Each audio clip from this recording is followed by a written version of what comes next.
students, how are you? Fine. चलो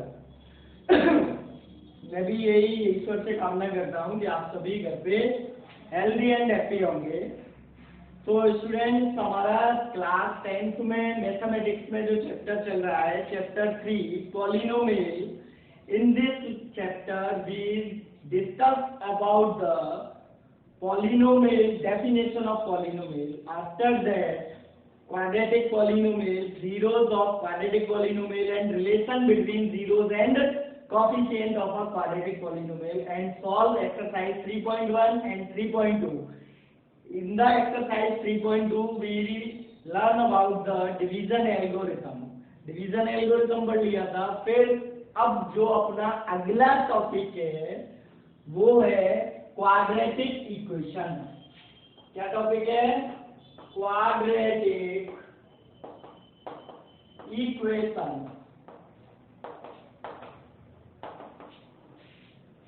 students, जो भी अपन स्टार्ट करते हैं, जैसे क्वाड्रेटिक इक्वेशन हुआ या क्वाड्रेटिक पॉलिनोमियल हुआ या लीनियर इक्वेशन हुई या एपी हुआ, तो सबसे पहले अपन जनरल फॉर्म पढ़ते हैं। स्टैंडर्ड फॉर्म के एक्चुअल में इसका जो जनरल फॉर्म है वो क्या होता है?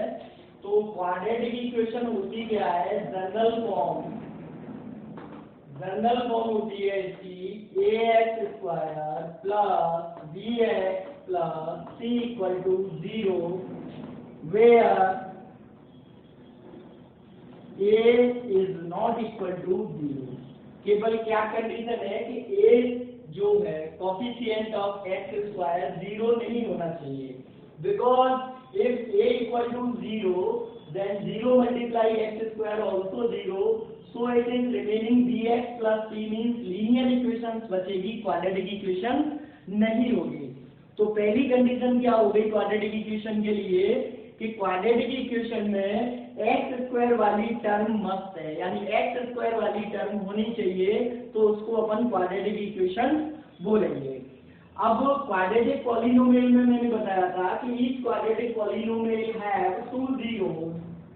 Similarly here each quadratic equation has two roots. यहाँ पे उनको अपन रूट्स बोलते हैं, जीरोस को। जो उसमें जीरोस होते थे यहाँ पे उसको रूट्स बोलेंगे।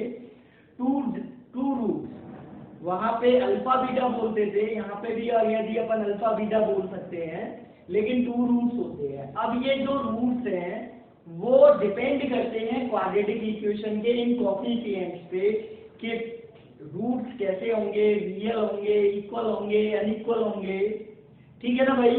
तो सबसे पहले जो दिमाग में क्वेश्चन अराइज होता है वो ये होता है कि आखिरकार ये रूट्स अपन फाइंड कैसे करेंगे।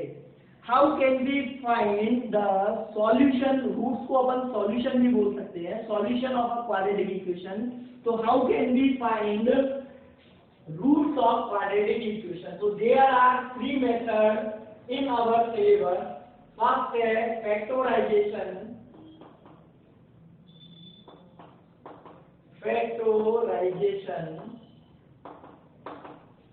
और इसको बोलते हैं स्प्लिटिंग मेथड।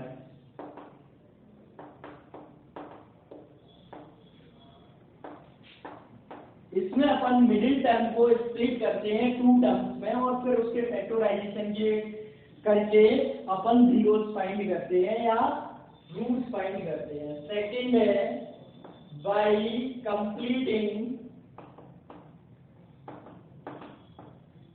परफेक्ट स्क्वायर,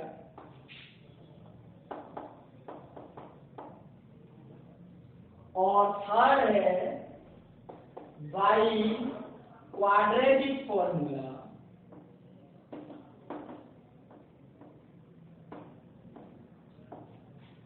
और इसको दूसरा नाम जो देते हैं वो है श्रीधराचार्य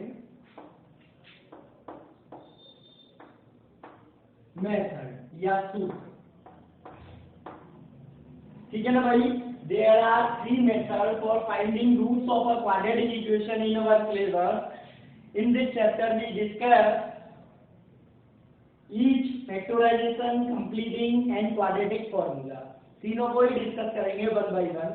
अब एग्जाम में जो क्वेश्चन आता है वो क्वाड्रेटिक इक्वेशन से यदि आया तो केवल इसमें दो ही टॉपिक है क्वाड्रेटिक इक्वेशन में, या तो वो इसके रूट या सॉल्यूशन फाइंड करवाएगा, find the solution of given quadratic equation. हो सकता है उसमें वो मेथड का नाम लिख दे, तो आप बाउंड हो जाओगे, उसी मेथड से फिर फाइंड करना पड़ेगा। अगर बाउंड नहीं किया है, उसने केवल सॉल्यूशन पूछा है, तो अपन फ्री है, कोई से भी तीन में से एक मेथड अपन यूज कर सकते हैं, ठीक है ना। Out of three we can use one method.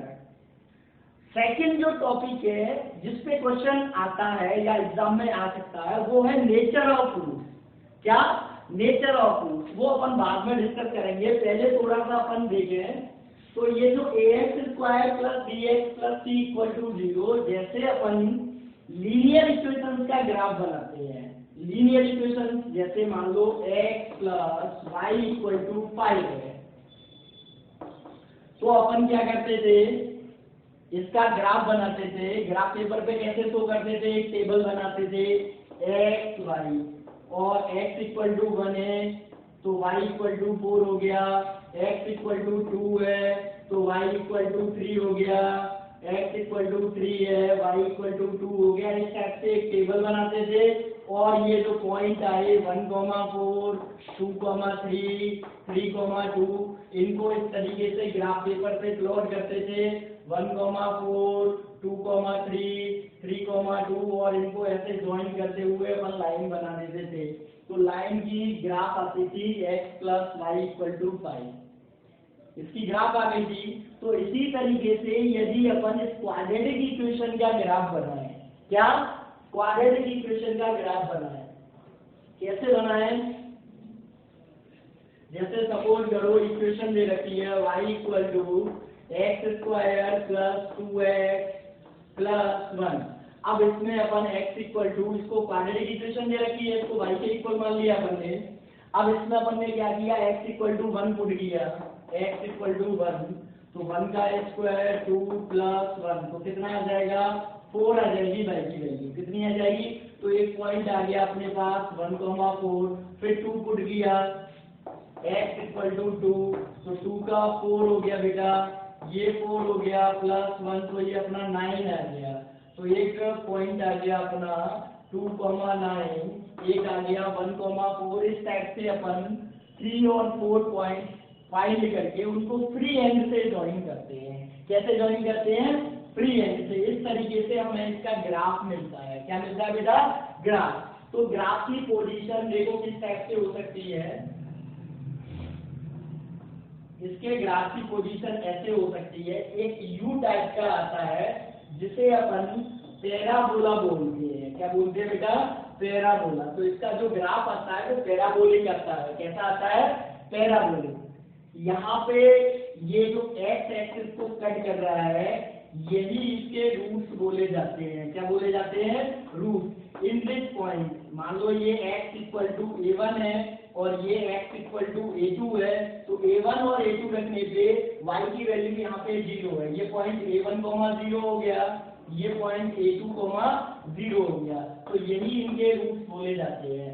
समझ में आ गई ना बात? तो कहने का मतलब क्वाड्रेटिक इक्वेशन का जो ग्राफ होता है वो एक्स एक्सिस को 2 टाइम क्रॉस करता है, तो उसके 2 रियल रूट्स अपन को मिलते हैं, दोनों ही डिस्टिंक्ट अलग अलग। या पोजीशन इसकी ऐसे भी हो सकती है भाई, ये डिपेंड करता है ए, बी और सी की वैल्यू से।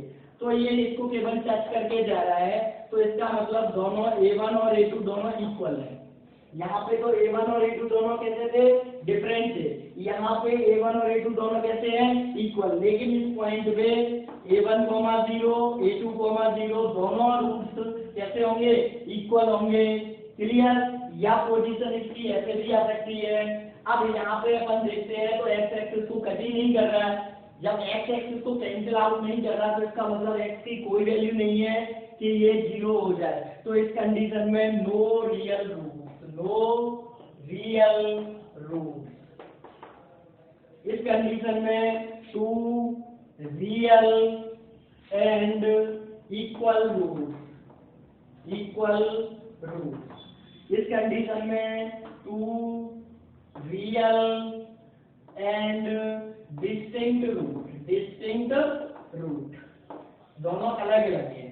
इस कंडीशन में दोनों इक्वल हैं, a1 इक्वल टू a2, और इसमें कोई रूट चाहिए नहीं क्योंकि x एक्सिस को कट नहीं करेगा, तो क्या होगा, y की वैल्यू जीरो नहीं होगी, और जब y की वैल्यू जीरो नहीं होगी तो इसका मतलब ये क्वाड्रेटिक इक्वेशन जीरो के बराबर आएगी नहीं x की किसी भी वैल्यू के लिए, तो इसका मतलब इसका क्या हो गया, नो रियल रूट। ये जो ग्राफ है वो सभी a ग्रेटर देन जीरो से, यानी a पॉजिटिव है उसके लिए अपन ने ये ग्राफ बनाए हैं। किसी किसी में हो सकता है ये नेगेटिव हो तो उसमें ये उल्टे u भी आ सकते हैं, इस टाइप के u भी आ सकते हैं, वो डिफरेंट है। ये अपन ने सभी फर्स्ट क्वाड्रेंट में बनाए हैं, हो सकता है इधर भी बन सकते हैं, वो केवल और केवल a b और c की वैल्यूज पे डिपेंड करते हैं। काय पे डिपेंड करते हैं भाई, a b और c की वैल्यूज पे। तो कहने का मतलब जहां पे एक क्वाड्रेटिक एक्स स्क्वायर मतलब एक्स स्क्वायर वाली टर्म है, तो वहां पे जो ग्राफ है वो फ्री हैंड से बनाते हैं अपन, तो अपन को एक यू टाइप से पैराबोलिक मिल जाता है। क्लियर। अब अपन स्टार्ट कर रहे हैं जीरोस फाइंड करने की या रूट्स फाइंड करने की फर्स्ट मेथड फैक्टराइजेशन। ठीक है, हाँ, इसको अपन फैक्टराइजेशन मेथड को एक एग्जांपल के थ्रू एक्सप्लेन करना चाहेंगे। तो ये अपने पास क्वाड्रेटिक इक्वेशन है 2x² - 5x + 3। We need to find the roots of quadratic equation by factorization method और splitting method। splitting method इसलिए बोलते हैं क्योंकि इसमें ये जो मिडिल टर्म है इसको अपन स्प्लिट करके टू टर्म्स में कन्वर्ट करते हैं। ठीक है ना भाई। तो सबसे फर्स्ट स्टेप फैक्टराइजेशन के लिए ये है कि we first find product of a and c। First क्या करना है, find product of a and c। a means coefficient of x², c means constant term। ठीक है ना भाई, विदाउट साइन के। 3 और 2 कितना आ गया प्रोडक्ट बेटा, 6 आ गया। कितना आ गया, 6। फिर सेकंड में आपको ऐसे दो नंबर सोचने हैं, think two number such that their product is 6 and their sum. अगर यहाँ पे प्लस है तो सम लेंगे, यदि यहाँ पे माइनस होता, ये सी पे डिपेंड करेगा कि उनका सम मिडिल टर्म आना चाहिए कि डिफरेंस मिडिल टर्म आना चाहिए। समझ में आ गई होगा। तो choose two number such that their product equal to AC and their sum or difference according to C is equal to middle term। Middle term means b के इक्वल हो जाना चाहिए। समझ लो दोबारा से। पहले सबसे पहले क्या काम करेंगे, x² का जो भी कोएफिशिएंट है उसका और कांस्टेंट टर्म का प्रोडक्ट फाइंड कर लिया, इस तरीके से रख के लिख लो उसे। फिर दूसरा क्या है, चूज टू नंबर। तो अपन पहले सारे नंबर्स लिख लें कि जिनको मल्टीप्लाई करने पे 6 आ रहा हो। तो एक तो 1 और 6 को मल्टीप्लाई करने पे 6 आ रहा है, एक 2 और 3 को मल्टीप्लाई करने पे 6 आ रहा है, 3 और 2 यही हो गया, अपन ने पेयर लिख लिए। ठीक है ना भाई। सच that their product is AC। तो 6 और 1 का प्रोडक्ट AC, 3 और 2 का प्रोडक्ट AC। AC से मतलब product of x² and constant term. Clear है। यानी इन दोनों का जो प्रोडक्ट अपन ने निकाला था उसके इक्वल में प्रोडक्ट आ जाना चाहिए उन दोनों नंबर्स का जो अपन ने चूज करे हैं। दूसरी शर्त क्या है, देयर सम और डिफरेंस। दोनों ही क्यों लिखे हैं, यदि c प्लस है तो सम आना चाहिए मिडिल टर्म के इक्वल, और यदि c माइनस का है तो डिफरेंस आना चाहिए मिडिल टर्म। सपोज करो यहाँ पे सम प्लस का है, क्या है बेटा, प्लस का। तो उन दोनों नंबर्स को जिनको मल्टीप्लाई करने पे 6 आ रहा है उन दोनों नंबरों को प्लस करने पर मिडिल टर्म 5 आनी चाहिए। तो देखो इन दोनों का सम कितना हो रहा है 7 हो रहा है 6 और 1, और इन दोनों का सम कितना हो रहा है 5 हो रहा है। तो मिडिल टर्म मेरी 5 ही है, क्या है 5। तो इसका मतलब मुझे फैक्टर मिल गए 2 और 3। ये मेरे स्प्लिट करनी है मुझे 5 को 2 और 3 की टर्म्स में। क्लियर। अब सपोज करो यहाँ पे माइनस होता तो मैं डिफरेंस मिडिल टर्म लेता, तो इन दोनों का डिफरेंस कितना आ रहा है 1 और 6 5 आएगा, इन दोनों का डिफरेंस आएगा 1। तो इसका मतलब मेरे फैक्टर ये होते 1 और 6। ये केवल इस साइन पे डिपेंड कर रहा है। अगर माइनस होता तो ये फैक्टर होते, प्लस है तो ये फैक्टर होंगे। अब मेरा सवाल प्लस में है तो मैं प्लस वाला सॉल्व कर रहा हूँ, ठीक है ना भाई, कोई दिक्कत। चलो 2x²। अब मैंने 5 को स्प्लिट कर दिया 2 और 3, दोनों को ऐड करने पे 5 आएगा। नेगेटिव चाहिए तो माइनस का 2 है माइनस का 3 है प्लस 3 = 0। अब कई बच्चे कंफ्यूज यहाँ होते हैं कि पहले ग्रेटर नंबर लिखना है कि स्मॉलर, तो इस पे कोई फर्क नहीं आता, कोई सा भी लिख रहे हैं आगे पीछे दोनों ही वेक्टर है, दोनों से सेम आंसर आएगा, कोई डाउट नहीं है, ठीक है ना भाई। बस फर्क क्या है ये चेक करना है कि इन दोनों को सॉल्व करने पर ये मिडिल टर्म आ जानी चाहिए। -2 है -3 है, दोनों सेम साइन है तो ऐड होंगे, और ऐड होने पर साइन चेंज नहीं होता तो 2 और 3 5 नेगेटिवली आ जाएगा, ठीक है ना भाई। फिर अपन इसमें से 2 2 के पेयर बना लेंगे इस टाइप से। फर्स्ट पेयर में से कॉमन लेंगे 2x कॉमन आ गया x - 1। सेकेंड पेयर में से -3 कॉमन लिया x - 1 = 0। ये दोनों ब्रैकेट हर क्वेश्चन में आपके सेम ही आने चाहिए, यदि सेम नहीं आए तो इसका मतलब गलत है। हर स्टेप पे चेक होता है क्वाड्रेटिक इक्वेशन सॉल्व करते समय। पहले क्वेश्चन गिवन है, सेकंड लाइन पे कैसे चेक करेंगे अपन कि अपन ने जो स्प्लिट किया है दो लिखे हैं, इन दोनों को हल करने पे सॉल्व करने पे ये मिडिल टर्म विद साइन के आनी चाहिए, ठीक है। सेकंड लाइन में कैसे चेक करेंगे कि ये दोनों ब्रैकेट सेम आ जाने चाहिए, इनको वापस कॉमन ले लेंगे और 2x - 3 = 0। इस टाइप से अपन को ये फैक्टर मिल गए क्वाड्रेटिक इक्वेशन के। अब रूट फाइंड करने के लिए इन दोनों का प्रोडक्ट 0 है, तो कब आएगा, या तो ये ब्रैकेट 0 के इक्वल हो या ये ब्रैकेट 0 के इक्वल हो। तो if x - 1 = 0 then x = 1। Similarly, if 2x - 3 = 0 then 2x = हो गया बेटा 3, x = हो गया 3/2। This we find the roots of given quadratic equation 1 and 3/2। Clear? अब मेरी बात को ध्यान से सुनना।